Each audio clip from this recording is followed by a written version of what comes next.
Olá, meus caros. Eu vou retomar o assunto que nós conversamos num outro vídeo a respeito da inclusão do PIS, do COFINS e do ICMS nas operações de venda de mercadorias. Dessa vez, eu quero dar uma ênfase especial nas empresas que são optantes do lucro real. Por que isso? Porque a sistemática de apuração desses impostos, especialmente do PIS e do COFINS, nas empresas optantes pelo lucro real, ela é especial, ela é uma sistemática diferenciada. A exemplo do que eu havia dito no vídeo que fala sobre a inclusão do PIS, COFINS e ICMS no lucro presumido, eu gostaria de consolidar alguns entendimentos que vão permitir que você acompanhe bem esse nosso cálculo. O primeiro deles é o seguinte: com relação à tributação, eu quero relembrar e destacar que a tributação do simples, do lucro real e do lucro presumido são diferentes e que, portanto, isso que nós vamos falar agora se aplica apenas a quem é tributado pelo lucro real. O segundo destaque que eu quero dar a vocês é que nós vamos usar algumas alíquotas aqui nesse nosso exemplo, que são alíquotas mais comuns, são as mais usadas, mas existem casos de alíquotas diferentes. Então não saia aplicando cegamente esses percentuais. Consulte seu contador antes para saber qual é o percentual exato. Para esse nosso exemplo, nós vamos considerar que as mercadorias estão sendo vendidas com uma alíquota de ICMS de 18%, que a alíquota do PIS é de 1,65% e que a alíquota da COFINS é de 7,6%. Nós também estamos considerando nesse nosso exemplo que esse produto não está sujeito à substituição tributária, nem de ICMS, nem de PIS e de COFINS. Bom, já estamos em condição de prosseguir. Vamos imaginar que você comprou uma determinada mercadoria. Eu vou manter o mesmo exemplo que eu já venho usando. Digamos que você comprou uma calculadora e que você vai revender essa calculadora sem nenhuma alteração. Nesse caso não incide IPI, e nós temos que calcular o impacto do ICMS, do PIS e do COFINS sobre o preço de venda dessa calculadora. Para fazer isso, nós temos que construir um raciocínio. Eu vou pedir ao Felipe, ele vai nos ajudar, nós vamos representar esse nosso raciocínio em tabelas. Vamos olhar a primeira tabela. Você foi lá, comprou aquela mercadoria, no nosso exemplo a calculadora, e pagou por ela R$1.000. Então esse é o preço de venda do teu produto. Agora, você deve saber disso. No preço que você pagou, existem alguns impostos que nós chamamos de impostos recuperáveis. São valores que, embora você tenha pago, se transformam num crédito para a sua empresa. Você passa a ter um crédito junto ao governo desses impostos. No caso de quem é optante do lucro real, existem 3 impostos recuperáveis na operação de compra de mercadorias. O primeiro é o ICMS. Digamos que a alíquota é 18%, você tem um crédito de R$180.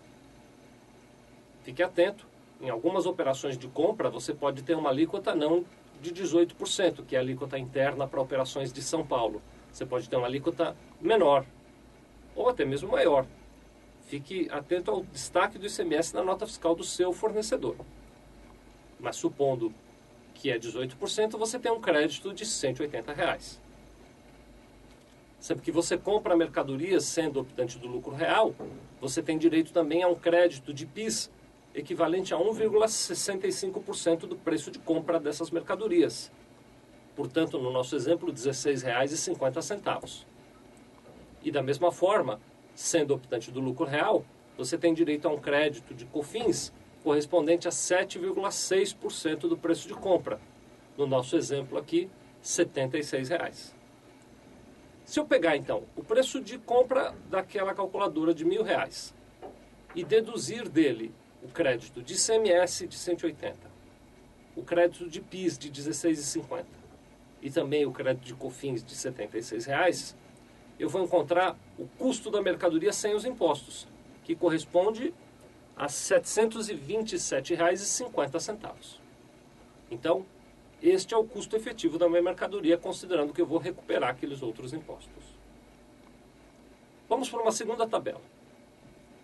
Nessa segunda tabela, nós vamos acrescentar ao custo de compra daquela mercadoria, aqueles R$ 727,50, os demais custos que eu tenho na minha empresa. Eu vou pôr aqui alguns exemplos.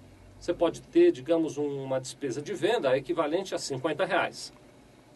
Digamos que você tenha também uma despesa administrativa equivalente a R$40. Digamos que você tenha um custo financeiro equivalente a R$30. Digamos que você tenha outras despesas na sua empresa. Eu estou aqui exemplificando que essas outras despesas vão somar R$20. É óbvio que essas despesas vão ser rateadas por todos os produtos, não apenas por essa calculadora. E, portanto, eu estou colocando aqui o rateio que eu fiz dessas despesas. Se eu acrescentar aos R$ 727,50, que foi o meu custo de compra daquela calculadora, todas as outras despesas que a minha empresa tem, eu vou encontrar o custo efetivo daquele produto, que no nosso exemplo dá R$ 867,50. Muito bem. Desses R$ 867,50, eu não tenho lucro nenhum dentro dele. Vamos exemplificar que eu queira ter um lucro bruto aqui de 20%. Eu vou pegar os 867,50 e calcular 20%, que dá R$ 173,50. Esse é o lucro que eu desejo ter nessa operação. Se eu somar os 867,50 ao lucro que eu espero que é de R$ 173, eu vou encontrar o meu preço de vendas, incluindo o custo dos produtos e o lucro, mas sem os impostos. Se eu não tivesse que pagar imposto nenhum, eu venderia essa calculadora por R$ 1.041. Muito bem. Vamos agora para uma próxima tabela. Eu agora preciso começar a me preparar para incluir naquele preço sem os impostos que eu terei que pagar. Para isso, a primeira coisa que nós vamos fazer é somar esses impostos.